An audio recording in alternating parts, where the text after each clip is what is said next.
오늘은 마태복음 24장 36절에서 44절 말씀으로 인자가 오시리라 라는 제목으로 함께 말씀을 나누고자 합니다. 오늘 교회력 절기로는 이제 대림절 첫째 주가 됩니다. 교회력으로 이야기하면 이제 오늘이 새해 첫날이 됩니다. 누가복음의 해가 지나가고 이제 마태복음의 해를 맞이하는데요. 또 한 해 동안 이 마태복음 말씀으로 말미암아서 우리의 믿음이 더 깊어지고 넓게 자라나는 귀한 시간이 되어지기를 바랍니다.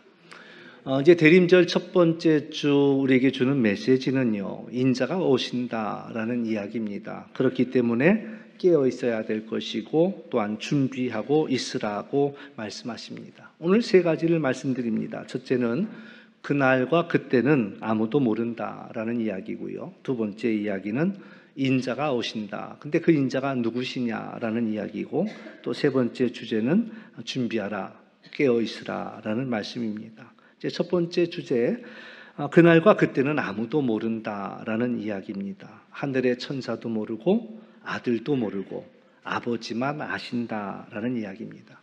제자들도 궁금했고 오늘 살아가는 우리들도 종말이 언제일까라는 그런 관심이 많습니다. 그러나 주님께서 하시는 말씀은 굳이 알 필요가 없다라는 이야기죠. 왜냐하면 아는 것이 우리에게 도움이 되지 못한다라는 얘기입니다. 물론 이제 케이스 바이 케이스가 되겠지만 우리가 일반적으로 생각해 볼 때 자기의 병든지를 모르고 지내는 분들은 잘 지내다가 또 어떻게 건강검진하다가 이상이 있다는 게 발견된 후로는 급속하게 건강이 나빠지는 경우들이 다반사이거든요. 그래서 그때가 언제인 줄 알게 될 때에 여러 가지 반응들이 있을 수 있겠죠. 마지막 때가 언제다. 우리가 1992년도죠. 그 다미선교회가 이제 휴거 날짜를 발표했습니다. 10월 28일 휴거한다. 그때 사람들의 반응은요. 어떤 이들은 경각심을 가지고 자기들의 생활을 돌아보는 이들도 있겠죠. 또 어떤 이들은 굉장히 두려움과 또 공포에 휩싸여 가지고 일상이 무너진 이들도 있습니다. 또 뿐만 아니라 이제 뭐 그때가 마지막이면 우리 마음대로 살아야 되겠네. 그리고 마음껏 방종했던 그런 이들도 있다라는 얘기입니다. 그래서 이제 하나님의 결론은 때로는 우리가 모르는 것이 낫다라는 말씀을 해 주시지요. 우리가 살아가면서 다 알고는 견딜 수 없는 그런 두려움과 아픔이 있기도 합니다. 때로는 모르는 거예요. 모르는 것이 더 나을 때도 있다. 뭐 그런 일들이 많잖아요. 여자분들이 아기를 처음 낳을 때 모르니까 또 낳기도 하잖아요. 또 그 고통을 아는 분들은 또 어떻게 낳아? 뭐 이런 생각을 하기도 하고, 또 그걸 잊어버리니까 또 낳기도 하고, 뭐 이제 이런. 그러니까 그와 같은 일처럼 우리가 다 알아서 유익하다기보다는 때로는 모르는 것이, 또 서로가 잘 모르는 것이 또 우리가 살아감에 있어서도 그게 은혜일 수 있다라는 그런 이야기죠. 그러므로 우리가 때로는 뭐 종말이 언제다라는 것을 아는 사람들, 이야기하는 사람들은 경계할 필요가 있다. 왜냐하면 예수님도 나도 모른다라고 분명히 말씀하셨고 오직 하나님만 아신다라고 이야기했습니다. 그러면 이제 두 번째로 인자가 오신다라는 의미는, 그 말은 뭘까? 첫 번째는 예수님이 우리가 이 땅에 처음 오신 건 우리를 구원하기 위해 오셨다라는 이야기입니다. 그리고 이제 두 번째 다시 오신다고 했는데 그때는 심판하기 위해 오신다. 뭐 심판이란 단어가 우리가 이제 얼른 이해가 안 될 수도 있습니다만은 우리가 한 해를 살고 또 카드를 썼으면 한 달 뒤에 결산을 하잖아요. 그러니까 우리의 삶을 결산하는 그 시간이 심판의 시간입니다.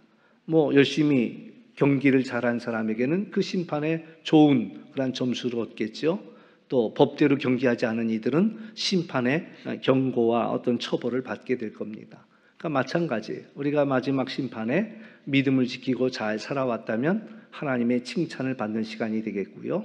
우리가 부끄러움, 그런 또 원치 않는 삶들을 살았더라면 또 하나님 앞에 또 그 벌이 놓여져 있는 시간이 바로 심판인데, 심판하기 위해 다시 오신다. 그러니까 우리는 지금 소림, 구원과 또 재림, 그 심판 사이에 우리는 살고 있고, 그러므로 우리가 잊지 말아야 할 것은 우리에게 심판이 있다라는 사실들을 우리는 기억해야 할 것이고, 또한 그 심판의 날에는 우리의 구원이 완성된다라는 얘기입니다. 그러므로 이제 셋째 주제는요, 준비하고 깨어 있으라라는 이야기를 우리에게 말씀합니다. 그러면서 예수님은 세 가지 예를 이야기합니다. 첫 번째 예는 노아의 때를 이야기해 주고 있습니다. 노아는 누구입니까? 하나님의 지시를 받아서 무려 120년 동안 방주를 만들었습니다. 이제 사람들은 당시 먹고 마시고 장가들고 시집가고 있었습니다. 그렇죠. 우리는 예나 지금이나 먹는 일, 마시는 일, 또 시집가고 장가가는 일들이 우리에게 가장 소중한 일상입니다. 따져보면 하루가 먹고 마시는데 하루가 다 가요. 살림을 하지 않는 분들은 알아차리기 어려울는지 모르지만 가만히 보면 아침 뭐 먹지? 또 그 아침 준비하고 그 치우고, 그러면 또 이제 점심은 뭐 먹지? 또 점심 준비하고 먹고 또 설거지하고, 그러면 또 저녁이 돼서 저녁은 또 뭐 먹지? 그리고 또 준비하고 또 그 설거지하고, 이러면은 하루가 다 가는 거예요. 먹고 마시는 일에 하루가 가요. 또 시집가고 장가가는 일들을 치러본 분들은 알지만 그 일이 큰 일이에요. 그래서 우리는 그것을 가리켜서 일륜지 대사라 이렇게 이야기하지요. 그래서 우리가 이 땅을 사는 동안은 먹고 마시는 일, 시집가고 장가가는 일들이 보통 큰 일이 아니다라는 이야기지요. 근데 이제 오늘 저는 이제 늘 말씀을 이렇게 묵상할 때 우리에게 주어진 본문을 가지고만 이렇게 묵상하는데, 오늘 말씀을 보면 이 악하다라는 얘기는 하지 않았습니다. 노아의 때 이 사람들이 먹고 마시고 시집가고 장가갔는데 그걸 놓고 악하다라고 하지 않았습니다. 또 죄를 저질렀다라고도 하지 않았습니다. 물론 창세기에 보면 사람들이 생각하는 게 항상 악하고 또 그 행동이 악하다라고 얘기했지만 오늘 본문에서는 그와 같은 이야기는 하지 않았어요. 근데 이제 문제는 홍수가 나기 전까지, 그들이 멸망당하기 전까지, 그때까지도 자신들이 멸망당한다라는 것을 깨닫지 못했다라는 거예요. 무려 120년입니다. 120년 동안 왜 배를 만드는데 하나님이 홍수가 내린다고 그래서 방주를 만드는 중이야, 그 이야기를 해 주었는데도 불구하고 그들은 그 120년 동안 주님이 다시 오신다라는 것들을 깨닫지 못했다라는 이야기입니다. 그러니까 어떻게 생각해 보면 이들이 악을 행해서 죄를 범해서 심판받은 것이 아니라 주님이 다시 오신다는 그 이야기를 깨닫지 못했기 때문에 그들은 홍수에 멸망당하고 말았다라는 이야기입니다. 그러므로 오늘 우리가 놓치지 말아야 할 메시지는요, 먹는 일도 중요하고 마시는 일도 중요하지만 또 시집가고 장가가는 일도 중요하지만 잊지 말아야 할 그 이상의 일이 있다라는 그런 이야기입니다. 또 두 번째 예를 생각해 보면 두 사람이 같이 밭에서 일하고 있습니다. 근데 한 사람은 데려감을 당했고 한 사람은 버려둠을 당했다. 두 여자가 맷돌질하고 있습니다. 그 중에 한 사람은 데려감을 당했고 또 한 사람은 버려둠을 당하였다. 근데 어떤 이들은 그렇게 이야기합니다. 이 두 여자는 누구냐? 함께 맷돌질하는 두 여자는 어쩌면 엄마하고 딸일 수 있다라는 얘기입니다. 마찬가지예요. 밭에서 일하는 두 사람은 아버지와 아들일 수도 있습니다.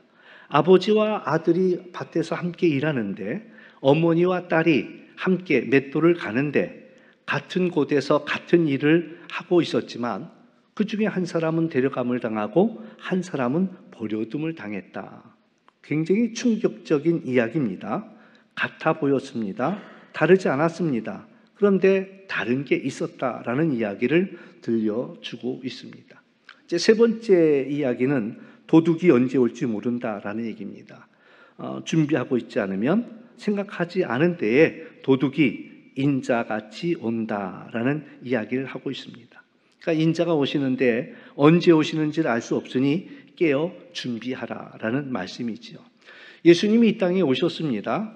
그러나 모든 사람이 이 땅에 오신 예수님을 맞이하지는 못했습니다. 인자가 오신다는 것을 알고 있던 사람도 적지는 않았습니다. 동방 박사가 별을 보고 그리고 나서 유대인의 왕이 나셨구나 생각하고 헤로데게로 찾아가죠. 유대인을 왕으로 나신 이가 누구냐? 그 바람에 한바탕 소동이 일어났습니다. 그리고 이제 제사장과 서기관들한테 물어봤어요. 유대인의 왕이 났느냐라는 이야기를 물어봤을 때 유대 땅 베들레헴에서 난다라고 기록되어 있다라고 이야기했지요. 근데도 이상하게 그들은 그곳에 가보지 않았습니다. 오직 깨어있던 사람들만이, 준비된 사람들만이 경배할 수 있었다라는 얘기, 처음 오시는 주님을 맞이할 수 있었다라는 이야기입니다. 노아 시대에 홍수 심판을 예고하고 방주가 만들어지는 120년 동안 그들은 그저 먹고 마시고 장가가고 시집가고 분주한 일생에 취했습니다. 사람을 취하게 만드는 것들이 술에도 취합니다. 또 약에도 취합니다. 제가 요새 감기를 한 열흘째 앓고 있는데 감기약을 먹었더니, 특히 이제 콧물 감기약을 먹었더니 얼마나 잠이 쏟아지는지 몰라요. 그러니까 뭐 할 거 있으면 하다가도 나도 모르게 또 졸고 있고 자고 있고 열흘 내내 그냥 계속 자게 되더라고요. 약에 취한 거죠. 약에 취해갖고 막 정신을 못 차리는, 잠에도 취하고. 또 한 번은 제가 강원도 영월에서 목회할 때인데 아침 운동한다고 막 강가까지 뛰어내려갔어요. 근데 이제 전도하고 싶은 분이 있었는데 그분이 마침 그 아침에, 그 새벽에 꿀을 이렇게 따고 있더라고요. 벌통에서 꿀을 꺼내고 있어요. 그러니까 이제 말을 걸려고 다가갔죠. 그 꿀 참 많이 나오네요. 그랬더니 이분이 꿀 좀 드릴까요? 그리고 나서는 간장정지보다는 좀 큰데 밥공기 같은 데다가 꿀을 잔뜩 주시는 거야. 그러니 그 귀한 꿀을 줬는데 안 먹을 수가 없잖아요. 그래가지고 반 종지가 그 간장 그릇만한 양의 공기로 이야기하면 반 공기 그 꿀을 갖다가 다 먹었어요. 근데 다 먹고 나니까 꿀에 취하더라고요. 길이 막 걸어 올라오는데 뛰지도 못하고 걸어 올라오는데 막 땅이 막 벌떡벌떡 일어나. 그러다가 결국에는 어느 분이 그러시더라고요. 땅이 벌떡 일어났다는 체험을 제가 해서 눈을 떠보니까 코앞에 땅이 있더라고. 꿀에도 취하더라고요. 흥에도 취하고 또 세상에도 취하고. 그러다 보니까 인자가 오신다는 얘기가 무디어지는 거예요. 그래서 홍수가 나서 멸망하기 전까지 깨닫지 못했다라는 거예요. 문제는 우리의 주인이 계시다는 사실이에요. 그러나 일상에 취하면 그 엄청난 사실을 잊어버리고 산다라는 얘기예요. 120년 동안의 경고가 있었습니다. 그런데도 그 경고가 무디어지는 거예요. 종말이 있고 심판이 있다라는 이야기가 계속되어지는데도 그냥 일상에 취해서 무디어지고 무감각해졌다라는 거예요. 밭에서 함께 일했지만, 함께 맷돌을 갈았지만, 심지어 가족이지만 둘 사이에는 결정적인 차이가 있었습니다. 하나는 인자가 오심을 알고 있었고 하나는 인자가 오심을 깨닫지 못했다라는 얘기입니다. 또 도둑과 주인의 이야기도요. 이 말씀을 제가 묵상하는 가운데 굉장히 역설적인 생각이 하나 들더라고요. 이때에 깨어있는 사람이 누굴까라고 생각하는데 도둑이 깨어있더라고요. 도둑이 깨어있어. 오늘 우리 가운데 뭔가를 훔치러 들어온 사람이 계시다면 이 시간 눈이 제일 번쩍번쩍 거릴 거예요. 누가 제일 많이 갖고 있을까? 또 누구 걸 들고 나가지? 이러면서. 옛날에는 이제, 요새는 그런 일이 별로 많지 않은데 한 10여 년 전에는 참 좀도둑이 많았어요. 다 함께 기도하겠습니다. 그러면 기도하는 사이에 옆 사람 가방을 쓱 들고 나가는 거야. 그래가지고 이제 그 당시에 목사님들이 하는 얘기가 뭐냐면 다 같이 가방 끌어안고 기도하겠습니다. 왜냐하면 기도하는 사이에 눈 감은 사이에 옆에 사람 가방 슬쩍 들고 나가니까. 그러니까 이제 제일 눈이 번쩍번쩍하는 이는 도둑이지요. 남들이 다 자는 밤에도 도둑의 눈은 번쩍입니다. 번쩍이에요. 그러면서 어느 집에 들어가면 오늘 한탕 할 수 있을까? 이 생각하면서. 그러니까 주인도 그 눈이 번쩍이지 않으면 그 도둑을 당해낼 수가 없는 거예요. 도둑을 당해낼 수가 없다. 우리가 똑같은 일상을 살고 있는 것 같지만요, 똑같이 앉아 있는 것 같지만 어떤 사람의 눈은 번쩍이고 있습니다. 그래서 번쩍이는 사람은 이제 도둑질을 할 수 있고요, 번쩍이지 않는 사람은 도둑질을 당하겠지요. 근데 지난 한 주간을 살면서도요, 우리가 똑같은 일주일을 보낸 것 같지만 번쩍이는 분들이 계시더라고요. 눈이 번쩍번쩍 하시는 분들이. 지난주에 이제 제 목소리를 듣고, 아, 목사님이 감기 걸리셨구나, 이걸 알아차리고서는요, 또 전화를 주셨어요. 목사님, 건강 좀 챙기세요. 전화 주셨어요.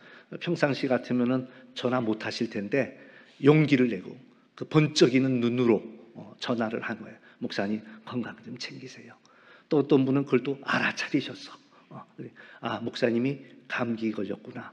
그래가지고 집에 있는 생강을 갖고 생강차를 끓여갖고 갖고 오셨어. 목사님. 이분이 번쩍이는 거지요. 목사님이 감기 걸렸는데 내가 뭘 할 수 있을까? 그러니까 막 번쩍이는 그 눈으로 막 생각해 보니까, 그래, 우리 집에 생강 있지, 우리 집에 배가 있지. 그러니까 이거 정성껏 다려갖고 갖고 오셨더라 말이죠. 근데 지난 한 주간도요, 우리 성도들이 번쩍번쩍이었던 것을 제가 앉아서 느낍니다. 왜 그러냐? 제가 그랬거든요. 제발 유튜브에 들어와서 성경 말씀, 주일 설교 한 번 좀 더 들었으면 좋겠다고 제가 그랬어요. 그랬더니 지난 한 주간에 그 전주에는 180명이 들어왔어. 180명이 들어와서 놀랬죠. 제가. 왜냐하면 평상시 5사람도 안 들어오던 이 홈페이지에 180명이 들어와서. 근데 지난 주간에도요, 10명이 넘은 인원이 지난 한 주간 동안에도 들어왔어.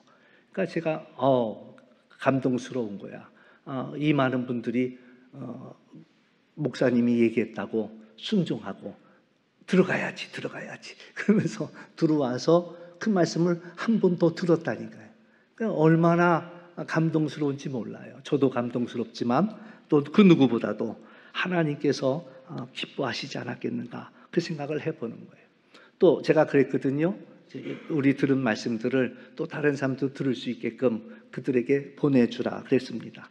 이거 보내려면 눈이 더 번쩍거려야 돼. 더 번쩍. 누구한테 보내지? 이걸 누구한테 보내야지? 막 핸드폰을 보면서 그 안에 전화번호에 올라온 사람들을, 여러 명들을 생각하면서 누구한테 보내? 마치 도둑이 어느 집에 들어가야 내가 챙길까 생각하는 것처럼 서로의 마음을 얻기 위해서, 서로의 영혼을 얻기 위해서 번쩍이는 눈으로 생각했다라는 이야기지요.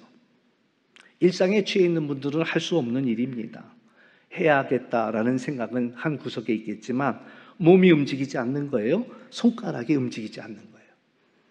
예수님이 오신다고 말씀하신 지가 2000년이 지났는데 이제 마음속에 더디 오시나 보다, 안 오시려나 보다, 이런 생각들이 들고 일상에 취하고 있습니다. 오늘 이어지는 말씀 48절 49절에 보면 그들은 주인이 더디 온다고 생각하고 동료들을 때리고 술 친구들을 불러 마시더라, 이런 얘기예요. 어느 분이 재미난 얘기를 하더라고요. 미국에서 이제 수영장 딸린 집을 하나 살려면은 이제 미국에는 한꺼번에 그 돈 주고 살 수는 없대요. 매월 이제 얼마씩 내가면서 그 집을 얻는데, 그래서 주인은 그 이제 집세를 내기 위해서 그냥 새벽부터 밤중까지 가서 일한다는 거예요. 근데 그 집 수영장은 누가 수영하느냐? 그 집에 청소하러 왔던 이가 주인이 다 일하러 나간 사이에 자기가 친구들 불러갖고 수영장에서 먹고 마시고 논대. 주인은 가서 일하고 그 집에 청소하러 왔던 사람이, 관리하러 왔던 사람이, 그 사람이 냉장고에서 꺼내서 시원한 거 마시고 수영장에서 놀고 그런대요. 근데 아무튼 주인이 더디 온다라고 생각하는 사람들은 그냥 먹고 마시고 즐기는 거예요. 그런데 주님이 우리에게 원하시는 것은 때를 따라 양식을 나눠줄 줄 아는 그냥 충성스러운 청지기를 원하신다. 그런데 주인이 더디 온다고 생각하는 사람들은 자신이 해야 할 마땅한 일들을 다 잊어버리는, 그게 문제죠. 오늘 말씀의 핵심은요, 인자가 오신다라는 얘기입니다. 다시 오십니다. 우리의 일상도 중요해요. 노아의 시대에 노아의 가족도요, 다른 사람들과 다르지 않은 일상을 살았습니다. 노아의 가족도 먹고 마시고 그리고 장가가고 그랬습니다. 근데 그들이 잊지 아니한 한 가지가 더 있지요. 홍수가 난다라는 사실을 잊지 않고 준비했다. 사람들이 비웃었습니다. 왜 먼 비가 내린다고 저렇게 큰 배를 만드나 비웃고 조롱하고 또 회방하기도 했습니다. 그러나 그들은 일상을 살면서도 하나님의 말씀을 잊지 않고 방주를 준비했다라는 얘기입니다. 그것도 120년을 그 배를 만들었습니다. 그러니까 다시 말하면 120년 동안 그 시대를 살아가는 사람들에게 경고를 했지요. 오늘 우리도 잊지 말아야 합니다. 주님이 다시 오신다는 사실, 우리를 구원하기 위해 오실 것이고 우리를 심판하기 위해 오실 것이고 우리의 왕으로서 우리를 다스리시고 이끄시기 위해서 오신다라는 얘기입니다. 먹는 일 중요합니다. 마시는 일 중요합니다. 당연히 시집도 가야 되겠고 장가도 가야 합니다. 그러나 잊지 말아야 할 한 가지는 인자가 오신다라는 사실을 잊지 말고 깨어 있어야 한다. 눈이 반짝반짝거리면서 우리가 해야 할 일, 한 영혼이라도 더 깨우는 일을 우리는 해야 한다라는 이야기입니다. 그게 이제 노아가 방주를 만드는 일이지요. 오늘 방주는요, 바로 교회를 의미합니다. 우리 교회도 노아의 방주를 염두에 두고 건축이 되었다라는 얘기는 구원의 핵심이 무엇인지를 분명히 안다라는 이야기지요. 오늘 우리는 똑같은 일상을 살면서도 방주를 짓는 사람들이라는 사실입니다. 잠에 취한 자를 깨워야 합니다. 술에 취한 자를 깨워야 합니다. 세상에 취한 자들을 깨워야 합니다. 헛된 영광에 마음을 빼앗긴 자들을 깨워야 하고 일상에 취해버린 자들을 깨워야 한다라는 얘기입니다. 먹고 마시는 일도 중요하지만 그 이상이 있다라는 사실을 알고 깨어 준비해야 합니다. 우리 자신이 깨어 있을 뿐만 아니라 나와 함께 한 사람들이 깨어나도록 또 나와 함께 밭을 가는 사람이 나와 함께 맷돌을 가는 사람들이 인자가 오실 때 함께 가기 위해서 우리는 깨워야 한다라는 얘기입니다. 이제 올해 표어는요, 순례자는 복을 심는 사람입니다 라는 표어를 가지고 이제 시작하려고 합니다. 복 중에 복이 바로 말씀이고요, 우리 함께 있는 사람들에게 말씀을 심는 자가 되어야 할 것입니다. 그래서 우리가 이 말씀을 누구한테 주지? 라고 생각한다면 우리의 눈이 반짝거릴 수밖에 없습니다. 천국은 침노하는 자의 것이라 했습니다. 우리가 서로의 마음을 침노하기 위해서 또 그 사람의 영을 얻기 위해서 우리는 반짝거리는 눈으로 그 사람을 찾아야 할 것이다 라는 거예요. 뭔가를 찾는 사람의 눈은 반짝거립니다. 제가 뭔가를 곰곰이 생각하고 있으면은 우리 안 사람은 저를 알아봅니다. 또 뭔 수작을 부리려고 저 눈이 저렇게 반짝거리나 단박에 알더라고요. 지금 또 뭔 생각을 하고 있냐고 이제 또 물어봐요. 그래서 왜? 그러면 그 눈만 봐도 안 돼. 눈이 반짝반짝반짝해진다는 거예요. 우리는 누구한테 이 말씀이 필요할까? 또 이 말씀을 누구한테 전하면 위로가 될까? 누구에게 이 말씀을 전해주면 힘이 될 수 있을까? 우리가 찾다 보면 우리의 눈도 반짝거리면서 깨어있을 수밖에 없다라는 얘기입니다. 그것이 내가 사는 길이요 그이도 사는 길이다라는 얘기입니다. 지난 한 주간만 해도 100명의 눈이 반짝거린 것들을 홈페이지를 보면서 확인할 수 있었습니다. 저도 행복했고 우리 주님도 누구보다도 기뻐하셨으리라 저는 그렇게 믿습니다. 이처럼 우리는 일상 속에서 깨어 있어야 할 것입니다. 먹고 마시면서도 방주를 우리는 준비해야 한다라는 이야기입니다. 방주가 바로 교회이고 또한 신앙 공동체를 의미합니다. 일상생활도 우리는 열심히 해야겠지만 인자가 오심을 기억하면서 깨어 반짝이는 눈으로 말씀을 전해야 할 사람들을 찾으면서 방주를 지었던 이 노아와 같이 인자의 오심을 준비하는 우리 모두가 될 수 있기를 주의 이름으로 축원합니다. 기도합니다. 참 좋으신 아버지 하나님 감사합니다.